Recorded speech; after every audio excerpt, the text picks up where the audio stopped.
Amin. Syekh Haji Muhammad Khalil bin Abdul Latif Basyeban Al-Bangkalani Al-Maduri Al-Jawi Asy-Syafi'i atau yang lebih dikenal dengan Syekhona Khalil atau Mbah Khalil Bangkalan. Lahir di Kemayoran, Bangkalan, 1820, meninggal di Martajasa, Bangkalan 1925 pada umur antara 104 sampai 105 tahun. Syekh Khalil Al-Bangkalani berasal dari keluarga ulama. Ayahnya, Kiai Haji Abdul Latif, mempunyai pertalian darah dengan Sunan Gunung Jati. Ayah Abdul Latif adalah Kiai Hamim, putra dari Kiai Abdul Karim bin Kiai Muharram bin Kiai Asror Karomah bin Kiai Abdullah bin Sayyid Sulaiman Basyeban. Sayyid Sulaiman inilah yang merupakan cucu dari Sunan Gunung Jati dari pihak ibu. Berikut akan dikisahkan beberapa karomah Syekhona Khalil. Namun sebelum menyimak kisahnya, jika berkenan, silahkan subscribe channel Rio Fulana, like, komen, dan share. Berikut kisahnya. Pertama, tertawa keras di dalam sholat.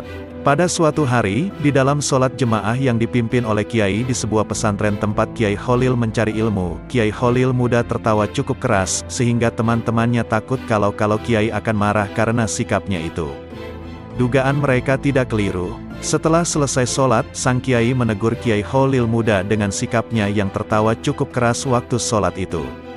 Tentu saja, tindakan itu dilarang dalam Islam.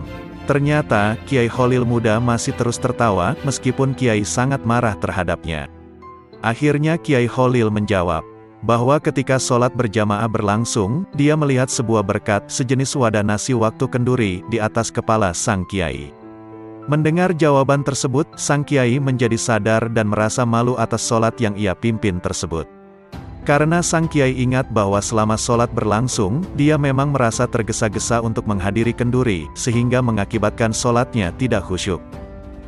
Kedua, debat kepiting dan rajungan. Pada suatu hari, para ulama Mekah berkumpul di Masjidil Haram untuk berdiskusi membahas masalah dan hukum Islam yang sedang terjadi di Mekah. Semua persoalan didiskusikan tanpa hambatan dan selalu mendapatkan solusi dan kesepakatan semua ulama. Akan tetapi, pada masalah mengenai halal atau haramnya kepiting dan rajungan terjadi banyak pendapat dan tidak menemukan solusi.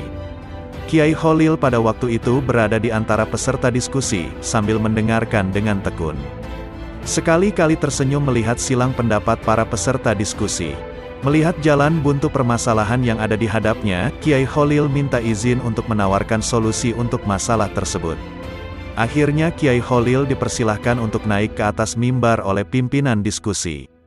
Setelah tiba di atas mimbar, Kiai Khalil berkata, "Saudara sekalian, ketidaksepakatan kita dalam menentukan hukum kepiting dan rajungan ini, menurut saya disebabkan karena saudara sekalian belum melihat secara pasti wujud kepiting dan rajungan," ujar Kiai Khalil. Semua ulama yang hadir dalam diskusi tersebut menyetujui keterangan Kiai Khalil tersebut. "Saudara sekalian, adapun wujud kepiting seperti ini," ucap Kiai Khalil sambil memegang kepiting yang masih basah. "Sedangkan yang rajungan seperti ini," lanjut Kiai Khalil sambil memegang rajungan yang masih basah, seakan baru mengambil dari laut. Semua hadirin merasa terpana. Suasana menjadi gaduh karena keanehan tersebut. Mereka hanya bisa merasa heran dan bingung dari mana sang Kiai Khalil mendapatkan kepiting dan rajungan dengan sekejap saja. Maka setelah kejadian tersebut, masalah halal atau haramnya kepiting dan rajungan telah menemukan solusinya. Sejak kejadian itu, Kiai Khalil menjadi ulama yang disegani di antara ulama Masjidil Haram. Ketiga, ke Mekah naik krocok, sejenis daun aren yang dapat mengapung di air. Pada suatu sore di pinggir pantai daerah Bangkalan, Kiai Khalil hanya ditemani oleh Kiai Syamsul Arifin, salah seorang murid dan sahabatnya. Mereka membicarakan perihal urusan pesantren dan persoalan umat. Tak terasa waktu sudah berlangsung lama, dan matahari hampir terbenam. "Kita belum sholat asar Kiai," kata Kiai Syamsul Arifin. "Astagfirullah," kata Kiai Khalil menyadari kehilafannya. "Waktu asar hampir habis, kita tidak mungkin sholat secara sempurna Kiai," ucap Kiai Syamsul Arifin. "Kalau begitu, ambil kerocok untuk kita pakai ke Mekah," kata Kiai Khalil. Setelah mendapatkan kerocok, mereka menumpanginya dengan duduk di atas kerocok tersebut. Beberapa saat, Kiai Khalil menatap ke Mekah, tiba-tiba kerocok yang ditumpanginya melesat dengan cepat ke arah Mekah. Sesampainya ke Mekah, azan sholat asar baru saja dikumandangkan, dan mereka mendapatkan saf pertama sholat asar berjamaah di Masjidil Haram. Keempat, mengubah arah kiblat masjid. Pada suatu hari, Kiai Kholil sedang melihat masjid yang sedang dibangun oleh menantu beliau, yaitu Kiai Muntaha. Ketika melihat arah kiblat pada masjid tersebut, Kiai Kholil menegur sang menantu yang alim itu, supaya membetulkan arah kiblat masjid yang sedang dibangunnya. Sebagai orang yang alim, Kiai Muntaha mempunyai alasan dalam menentukan arah kiblat tersebut. Beberapa argumen ditunjukkan kepada Kiai Kholil dalam penentuan arah kiblat. Melihat menantunya tidak ada tanda-tanda untuk mendengar nasihatnya, Kiai Kholil tersenyum sambil berjalan ke arah tempat pengimaman yang diikuti sang menantu. Kiai Kholil mengambil sebuah kayu untuk melubangi dinding tembok arah kiblat, dan menyuruh Kiai Muntaha untuk melihat lubang pada dinding masjid di tempat pengimaman. Betapa kagetnya Kiai Muntaha setelah melihat lubang itu. Sang menantu melihat dalam lubang kecil itu terlihat Ka'bah yang berada di Mekah dengan sangat jelas. Dengan penglihatan itu, Kiai Muntaha heran dan sadar bahwa arah kiblat yang menjadi kiblat bangunan masjidnya salah. Arah kiblat bangunan masjid terlalu miring, dan terbukti benar apa yang dikoreksi Kiai Kholil. Kelima, membelah diri. Karomah lain dari Mbah Kholil adalah kemampuannya membelah diri. Dia bisa berada di beberapa tempat dalam waktu bersamaan. Pernah ada peristiwa aneh saat beliau mengajar di pesantren. Saat berceramah, Mbah Kholil melakukan sesuatu yang tak terpantau mata, tiba-tiba baju dan sarung beliau basah kuyup. Para santri heran, sedangkan beliau sendiri cuek, tak mau menceritakan apa-apa. Langsung ngeloyor masuk rumah, ganti baju. Teka-teki itu baru terjawab setengah bulan kemudian. Ada seorang nelayan sowan ke Mbah Kholil. Dia mengucapkan terima kasih, karena saat perahunya pecah di tengah laut, langsung ditolong Mbah Kholil. Keenam, menyembuhkan orang lumpuh seketika. Suatu hari, ada seorang keturunan Cina sakit lumpuh, padahal ia sudah dibawa ke Jakarta, tepatnya di Betawi, namun belum juga sembuh. Lalu ia mendengar bahwa di Madura ada orang sakti yang bisa menyembuhkan penyakit. Kemudian pergilah ia ke Madura, yakni ke Mbah Kholil untuk berobat. Ia dibawa dengan menggunakan tandu oleh 4 orang, tak ketinggalan pula anak dan istrinya ikut mengantar. Di tengah perjalanan, ia bertemu dengan orang Madura yang dibopong karena kakinya kerobohan pohon. Lalu mereka sepakat pergi bersama-sama berobat ke Mbah Kholil.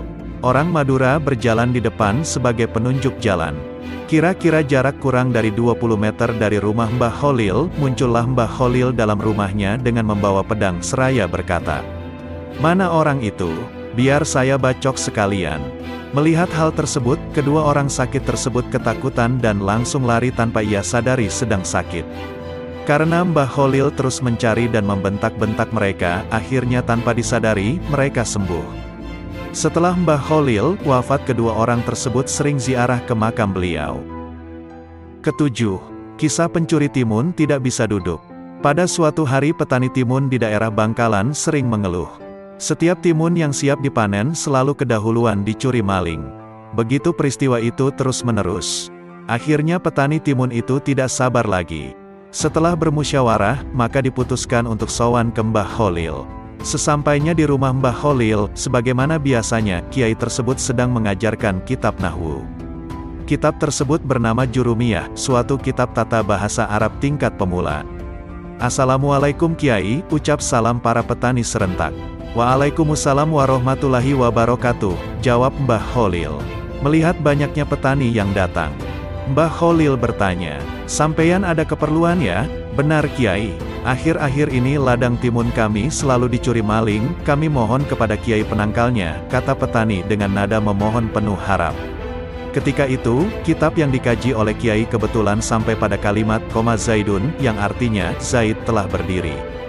Lalu serta-merta Mbah Kholil berbicara sambil menunjuk kepada huruf koma Zaidun. "Ya, karena pengajian ini sampai koma Zaidun, ya koma Zaidun ini saja pakai sebagai penangkal," seru Kiai dengan tegas dan mantap. "Sudah Pak Kiai," ujar para petani dengan nada ragu dan tanda tanya. "Ya sudah," jawab Mbah Kholil menandaskan. Mereka puas mendapatkan penangkal dari Mbah Kholil. Para petani pulang ke rumah mereka masing-masing dengan keyakinan kemujaraban penangkal dari Mbah Kholil. Keesokan harinya, seperti biasanya petani ladang timun pergi ke sawah masing-masing. Betapa terkejutnya mereka melihat pemandangan di hadapannya. Sejumlah pencuri timun berdiri terus-menerus tidak bisa duduk. Maka tak ayal lagi, semua maling timun yang selama ini merajalela diketahui dan dapat ditangkap. Akhirnya penduduk berdatangan ingin melihat maling yang tidak bisa duduk itu. Semua upaya telah dilakukan, namun hasilnya sia-sia. Semua maling tetap berdiri dengan muka pucat pasi karena ditonton orang yang semakin lama semakin banyak. Satu-satunya jalan agar para maling itu bisa duduk, maka diutus wakil petani untuk sowan ke Mbah Kholil lagi. Tiba di kediaman Mbah Kholil, utusan itu diberi obat penangkal. Begitu obat disentuhkan ke badan maling yang sial itu, akhirnya dapat duduk seperti sedia kala. Dan para pencuri itu pun menyesal dan berjanji tidak akan mencuri lagi di ladang, yang selama ini menjadi sasaran empuk pencurian. Maka sejak saat itu, petani timun di daerah Bangkalan menjadi aman dan makmur. Sebagai rasa terima kasih kepada Mbah Kholil, mereka menyerahkan hasil panenannya, berupa timun ke pondok pesantren berdokar-dokar.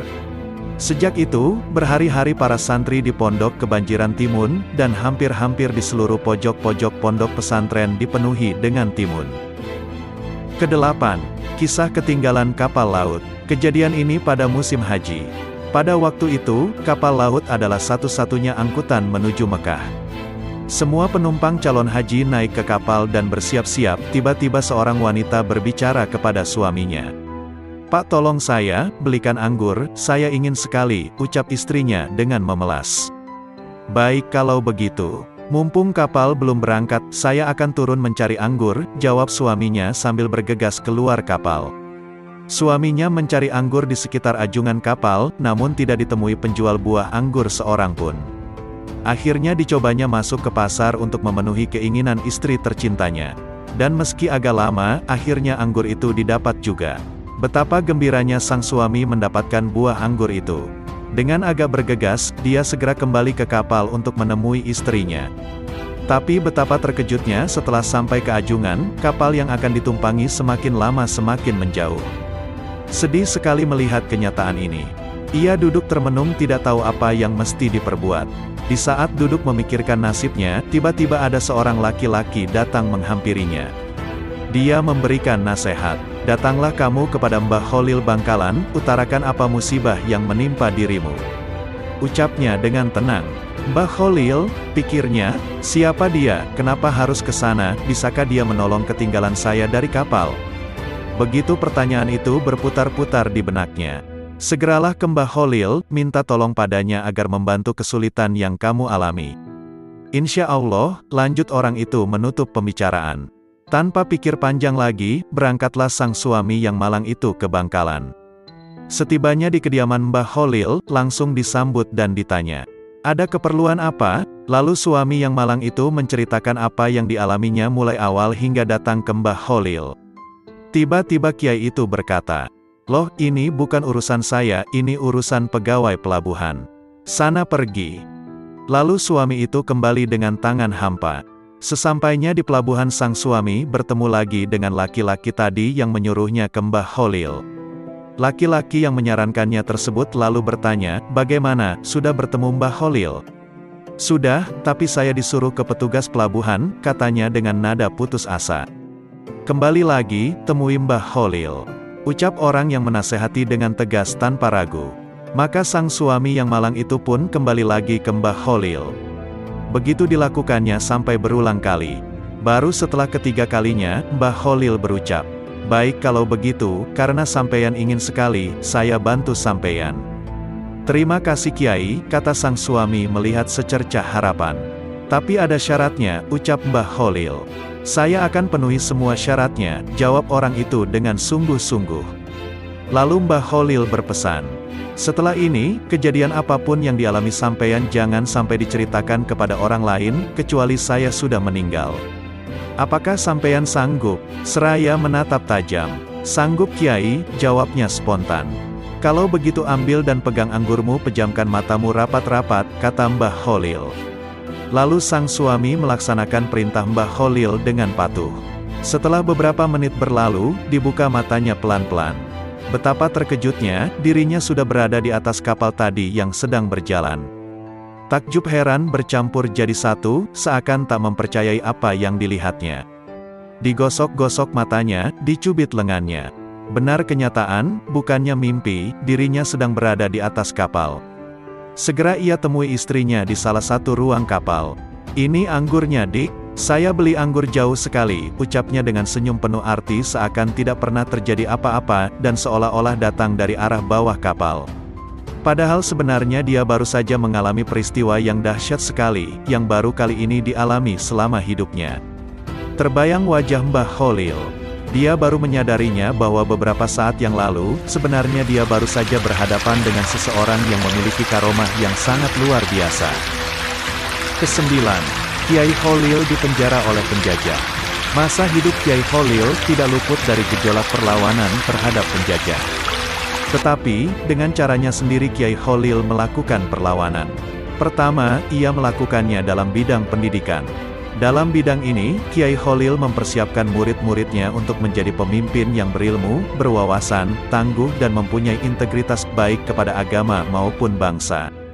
Ini dibuktikan dengan banyaknya pemimpin umat dan bangsa yang lahir dari tangannya, salah satu di antaranya, Kiai Hashim Asy'ari, pendiri pesantren Tebu Ireng. Cara yang kedua, Kiai Kholil tidak melakukan perlawanan secara terbuka, melainkan ia lebih banyak berada di balik layar. Realitas ini tergambar, bahwa ia tak segan-segan untuk memberi suuk, mengisi kekuatan batin, tenaga dalam, kepada pejuang. Kiai Kholil pun tidak keberatan pesantrennya dijadikan tempat persembunyian. Ketika pihak penjajah mengetahuinya, Kiai Kholil ditangkap dengan harapan para pejuang menyerahkan diri. Akan tetapi, ditangkapnya Kiai Kholil, malah membuat pusing pihak Belanda, karena ada kejadian-kejadian yang tidak bisa mereka mengerti, seperti tidak bisa dikuncinya pintu penjara, sehingga mereka harus berjaga penuh supaya para tahanan tidak melarikan diri. Di hari-hari selanjutnya, ribuan orang datang ingin menjenguk dan memberi makanan kepada Kiai Kholil, bahkan banyak yang meminta ikut ditahan bersamanya. Kejadian tersebut menjadikan pihak Belanda dan sekutunya merelakan Kiai Kholil untuk dibebaskan saja. Ke-10. Kiai Kholil berguru ke Kiai Pasuruan. Ketika Kiai Kholil masih muda, dia mendengar bahwa di Pasuruan ada seorang kiai yang sangat sakti mandraguna. Namanya Abu Darin. Kholil muda ingin sekali belajar kepada Abu Darin. Semangat untuk menimba ilmu itu begitu menggebu-gebu pada dirinya, sehingga jarak tempuh yang begitu jauh dari Bangkalan di Pulau Madura ke Pasuruan di Pulau Jawa, tidak dianggapnya sebagai rintangan berarti, meski harus berjalan kaki.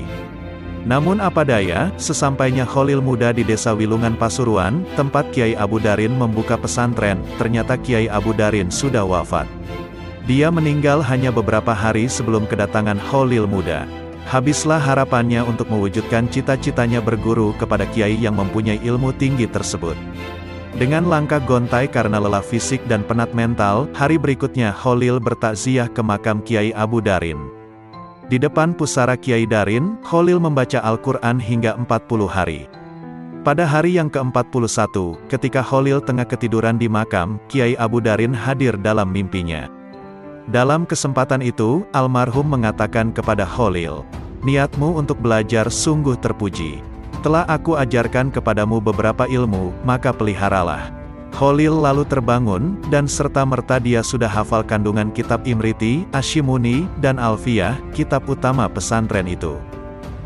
Ke-11. Melindungi calon santrinya dari musibah. Pada kisah yang lain, Kiai Kholil berusaha melindungi calon santrinya dari musibah, padahal dia berada di Bangkalan, sementara si calon santri di tengah alas roban, Batang, Pekalongan. Menurut cerita si calon santri yang bernama Muhammad Amin, ia berangkat dari Kempek Cirebon bersama 5 orang temannya, menuju Bangkalan, Madura, untuk berguru kepada Kiai Kholil. Mereka tidak membawa bekal apa-apa kecuali beberapa lembar sarung, baju, celana untuk tidur, parang, serta titikan, alat pemantik api yang terbuat dari batu. Setelah berjalan kaki berhari-hari, menerobos hutan dan menyeberangi sungai, mereka sampai di tepi hutan roban di luar kota Batang, Pekalongan. Hutan itu terkenal angker, sehingga tidak ada yang berani merambahnya. Pohon-pohon yang ada di hutan itu besar-besar. Semak belukar sangat tinggi. Banyak binatang buas di dalamnya. Namun yang lebih menyeramkan, banyak perampok yang berkeliaran di tepi hutan itu. Mereka perampok yang kejam dan tidak segan-segan membantai mangsanya kalau melawan. Menjelang malam, tatkala 6 orang calon santri itu sedang mencari tempat untuk tidur, tiba-tiba muncul sesosok laki-laki. Namun karena tampangnya biasa-biasa saja, mereka tidak menaruh curiga. Bahkan orang itu kemudian bertanya apa mereka punya titikan, karena ia akan menyulut rokok. Setelah titikan itu dipegangnya, ia mengatakan bahwa batu itu terlalu halus sehingga sulit dipakai untuk membuat api. Masih perlu dibikin kasar sedikit, kata orang itu sambil memasukkan batu tersebut ke mulutnya lalu menggigitnya sehingga pecah menjadi 2. Terbelalak mata 6 orang calon santri itu menyaksikan kekuatan mulut laki-laki itu. Mereka gemetar ketakutan. Serahkan barang-barang kalian, hardik orang itu. Amin, yang paling berani di antara mereka menjawab. Kalau barang-barang kami diambil, kami tidak bisa melanjutkan perjalanan ke Bangkalan. Mendengar kata Bangkalan, orang itu tampak was-was. Mengapa kalian ke sana? Dia balik bertanya. Kami mau berguru kepada Mbah Kholil, jawab Amin. Tersentak laki-laki itu, seperti pemburu tergigit ular berbisa. Wajahnya pucat pasi, bibirnya menggigil. Jadi kalian mau nyantri sama Kiai Kholil? Betul, sahut 6 calon santri itu bersamaan. Mereka gembira karena merasa tidak akan dirampok. Tapi dugaan itu meleset. Kalau begitu, serahkan semua barangmu kepadaku, kata lelaki itu. Kalian tidur saja di sini, dan aku akan menjaga kalian semalaman. Makin ketakutan saja para remaja itu. Mereka kemudian memang membaringkan badan tapi mata tidak bisa diajak tidur semalaman. Maut seakan sudah dekat saja. Keesokan harinya, selepas mereka sholat subuh, lelaki itu mengajak mereka pergi. Ayo kita berangkat, ujarnya. Kemana? Tanya para calon santri. Akan kuantar kalian keluar dari hutan ini agar tidak diganggu oleh perampok lain, jawabnya tampak ramah. Dalam hati mereka bertanya-tanya, apa maunya orang ini. Namun sebelum pertanyaan itu terjawab, orang itu berkata, sebenarnya kalian akan aku rampok, dan menjual kalian kepada Onden Ming untuk dijadikan kuli kontrak di luar Jawa. Tapi ilmu saya akan berbalik mencelakakan diri saya kalau berani mengganggu para calon santri Kiai Kholil. Sebab guru saya pernah dikalahkan Kiai Kholil dengan ilmu putihnya. Maka 6 remaja dari Kempek itu kian mantap untuk nyantri ke Bangkalan. Terlebih lagi baru di perjalanan saja untuk menuju pesantren Kiai Kholil, mereka telah memperoleh karamah dari pemimpin pesantren tersebut. Ke-12. Kedatangan macan. Suatu hari di bulan Syawal, Kiai Kholil tiba-tiba memanggil santrinya. Anak-anakku, sejak hari ini kalian harus memperketat penjagaan pondok pesantren. Pintu gerbang harus senantiasa dijaga, sebentar lagi akan ada macan masuk ke pondok kita ini, kata Syekh Kholil agak serius. Mendengar tutur guru yang sangat dihormati itu, segera para santri mempersiapkan diri. Waktu itu sebelah timur Bangkalan memang terdapat hutan-hutan yang cukup lebat dan angker. Hari demi hari, penjagaan semakin diperketat, tetapi macan yang ditunggu-tunggu itu belum tampak juga. Memasuki minggu ketiga, datanglah ke pesantren pemuda kurus, tidak berapa tinggi berkulit kuning langsat sambil menenteng kopor seng. Sesampainya di depan pintu rumah Syekh Kholil, lalu mengucap salam. Mendengar salam itu, bukan jawaban salam yang diterima, tetapi Kiai malah berteriak memanggil santrinya. Hei santri semua, ada macan. Macan, ayo kita kepung. Jangan sampai masuk ke pondok, seru Syekh Kholil bak seorang komandan di medan perang. Mendengar teriakan Syekh, kontan saja semua santri berhamburan, datang sambil membawa apa yang ada. Pedang, celurit, tongkat, pacul, untuk mengepung pemuda yang baru datang tadi, yang mulai nampak kelihatan pucat.